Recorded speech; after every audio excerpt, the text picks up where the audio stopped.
Hello friends, Shashi Agarwal channel के अंदर आज मैं आप लोगों के साथ डिस्कस करने वाली हूँ बिजनेस स्टैटिस्टिक्स का पेपर जो कि रेलिवेंट है फॉर बीबीए सेकेंड सेमेस्टर।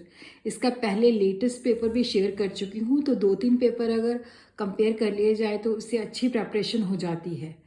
तो सेक्शन ए के अंदर अगेन आपको करनी है 10 question, each question carries 2 mark. What do you mean by arithmetic mean? Discuss its merits and demerit. What is weighted index number? Explain the importance of index number. Define rank coefficient of correlation. Distinguish between extrapolation and interpolation. Compare fixed base index number with chain base index number.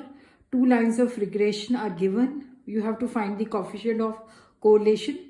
What do you mean by dispersion range and interquartile range?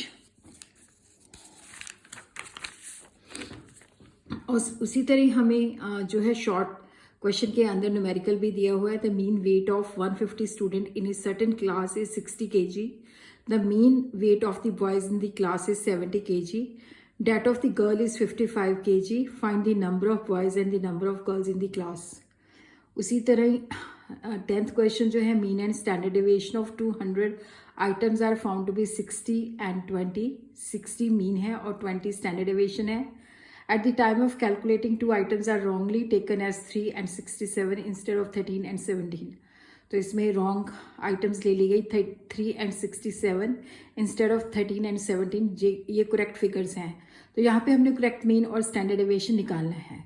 फिर उसके बाद section B के अंदर है define statistics, discuss scope and importance of statistics. फिर उसके बाद second question जो है, थर्ड क्वेश्चन जो है, find the standard deviation and coefficient of variation from the following data. Up to 10, up to 20, up to 30, up to 40, up to 50, up to 60, up to 70, up to 80 और यहाँ पे number of workers दिए हुए हैं. तो standard deviation calculate करते हुए आपने ये गलती नहीं करनी. जब आप अज्यूम मीन से डेविएशन लेते हो तो डेविएशन का स्क्वायर करके फिर उसको एफ के साथ मल्टीप्लाई करना है. जनरली बच्चे जो है क्या करते हैं, एफ डी जैसे डेविएशन कैलकुलेट किया फिर उसको एफ के साथ मल्टीप्लाई किया फिर उसका स्क्वायर निकाल लेते हैं, जो कि गलत है. अगर आपने गलत फार्मूला लगाया तो आपको मतलब अगर आपकी कैलकुलेशन गलत है तो आपको नंबर ज़्यादा नहीं मिलेंगे. Compute the Karl Pearson coefficient of correlation for the following data. Price and supply दे रखी है तो वहाँ से आपने कोफिशिएंट ऑफ कोरिलेशन निकालना है. फिर उसके बाद फोर्थ क्वेश्चन जो है बहुत ही इजी है. Calculate mean and median from the following data. Monthly income दे रखी है, कंटिन्यूस सीरीज दे रखी है और फ्रीक्वेंसी दे रखी है. तो बहुत ही आपके लिए इजी हो जाएगा इसको कैलकुलेट करना. तो इसमें से आपने करने हैं 2 क्वेश्चन. सेक्शन सी के अंदर है define time series, explain its various component. इसका वीडियो मैंने पहले भी डाला हुआ है तो अभी अपडेट करके भी डाल रही हूँ. Calculate the 2 regression equation from the following data. X on y और वाई ऑन एक्स निकालनी है.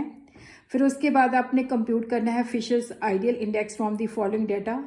Proves that it satisfy both time reversal and factor reversal test. तो यहाँ पे हमारे पास क्या है, बेस ईयर की प्राइस और क्वांटिटी दे रखी है, करंट ईयर की प्राइस एंड क्वांटिटी दे रखी है. तो आपने फार्मूला लगा के वो बता देना है. फिर उसके बाद है estimate the production for the year 1970 and 80 with the help of the following data. ये डाटा आपको दिया हुआ है.